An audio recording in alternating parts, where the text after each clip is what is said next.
Pa sa ating lahat, Kalingap Edu ay sinabing wala na daw po silang privacy ultimo sa mga stores ay may kumukuha ng mga video so kailangan ba nila ng privacy at alam nyo sasabihin ko bilang viewers, supporters ng Etsy sa mga maiikling video clip kung saan sila pumupunta na magkasama na hindi naman po nakatokang i-vlog ni Kalingap Prab.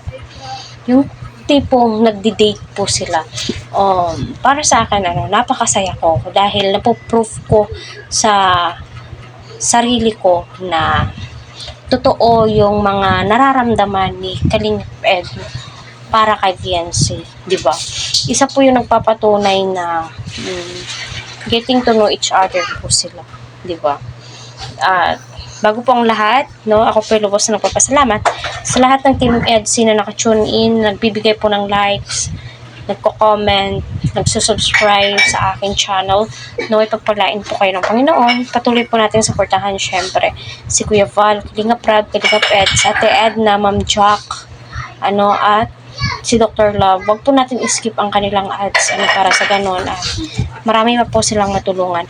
So, ayun na nga po, dahil nga po sa kumakalat na video which is nag-viral po siya sa short, sa YT and sa mga reels, alam niyo naman po napakalawak po ng community ng Etsy sa FB. Napakadaming supporters po, lalong-lalo na po sa TikTok. So ayun, wala na daw pong privacy. So paano na lamang daw po kung nahalikan niya si Fiancé, kitang-kita na daw po iyon sa CCTV. Kasi nga po, bakit nailabas pa daw po para sa akin, kung nahalikan niya, oh my God, siguro pinagpifiestahan at siguro viral na viral po. Siguro yung mga sponsors na gustong maging sila, my God, baka ipapakasal na sila.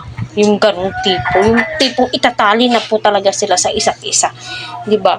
Para sa akin, sa privacy, yes, respetuhin po natin iyon, kasi mahirap naman po kung himasukin pa po natin kasi may time for vlogging naman po sila, at saka kasi sila Kalingap si masasabi mong public figure na kasi open na po yung libro sa lahat, di po natin maiiwasan na hindi po maipost. Kung ako kay Daddy Franz, siguro yun din po yung gagawin ko. Siguro na-excite lamang ako or hindi ko ma-express yung sarili kong nakita sila na gano'n nagkukulitan sa isang 7-Eleven daw ho yun, sabi ko siguro same kami nang gagawin.